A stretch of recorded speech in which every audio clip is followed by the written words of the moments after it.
आपने मीनाक्षी और सुंदरेश्वर यानी शंकर भगवान के भव्य विवाह के बारे में तो सुना ही होगा, लेकिन भारत के दक्षिणी छोर पर एक ऐसी देवी भी है जो आज भी दुल्हन के रूप में भगवान शिव का इंतजार कर रही हैं। ये कहानी असुर बाणासुर के अंत और देवी के त्याग की है। असुर राज बाणासुर ने भगवान ब्रह्मा की घोर तपस्या की और एक ऐसा वरदान मांगा जिसने तीनों लोकों में हाहाकार मचा दिया। वरदान ये था कि उसकी मृत्यु केवल एक कुंवारी कन्या के हाथों ही हो सकती है। बाणासुर को लगा कि कोई छोटी कन्या उसका क्या ही बिगाड़ लेगी, वो अमर हो गया है। उसने स्वर्ग और धरती पर अत्याचार करना शुरू कर दिया। देवताओं ने मदद के लिए आदिशक्ति मां पराशक्ति से प्रार्थना की।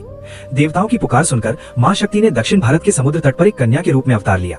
वो बचपन से ही भगवान शिव की परम भक्त थीं। बड़ी होकर उन्होंने कसम खाई कि वे केवल भगवान शिव से ही विवाह करेंगी। उनकी कठोर तपस्या से प्रसन्न होकर भगवान शिव ने उनका विवाह प्रस्ताव स्वीकार कर लिया। विवाह का मुहूर्त ब्रह्म मुहूर्त यानी सूर्योदय से ठीक पहले तय हुआ। विवाह की तैयारियां शुरू हो गईं। भारी मात्रा में अनाज, दालें और सब्जियां पकाई जाने लगी। लेकिन तभी नारद मुनि और अन्य देवताओं को बाणासुर के वरदान की याद आई। उन्हें एहसास हुआ कि यदि देवी का विवाह हो गया तो वे कुमारी नहीं रहेंगी और बाणासुर का वध कभी नहीं हो पाएगा। दुनिया को बचाने के लिए इस विवाह को रोकना जरूरी है। भगवान शिव बारात लेकर निकल चुके थे, लेकिन देवताओं ने एक चाल चली। महर्षि नारद ने एक मुर्गे का रूप धारण किया। जब शिवजी विवाह स्थल के पास पहुंचे तो अभी रात बाकी थी, लेकिन नारद जी ने मुर्गे जैसा बोल दिया। भगवान शिव को लगा कि सूर्योदय हो गया है और विवाह का शुभ मुहूर्त निकल चुका है। निराश होकर वो वहीं से वापस लौट गए।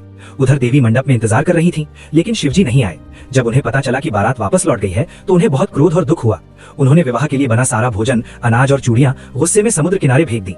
कहा जाता है कि वे अनाज और दालें ही आज कन्याकुमारी के समुद्र तट की रंग बिरंगी रेत बन गए हैं। आज भी वहां की रेत दाल और चावल के दानों जैसी दिखती है। जब बाणासुर को इस सुंदर कन्या के बारे में पता चला तो वो उनसे जबरदस्ती विवाह करने आया। देवी को क्रोध आ गया। उन्होंने अपनी तलवार उठाई और एक भयंकर युद्ध में बाणासुर का सिर धड़ से अलग कर दिया। बाणासुर का वध हुआ और देवताओं का उद्देश्य पूरा हुआ। लेकिन देवी, वे आज भी उसी समुद्र तट पर हाथ में माला लिए एक पैर पर खड़ी होकर भगवान शिव का इंतजार कर रही हैं। उनका मंदिर कन्याकुमारी में स्थित है, जहां वे त्याग और शक्ति के प्रतीक के रूप में पूजी जाती हैं। अगर आपको ये कहानी अच्छी लगी तो कमेंट में लिखें जय मां कन्याकुमारी।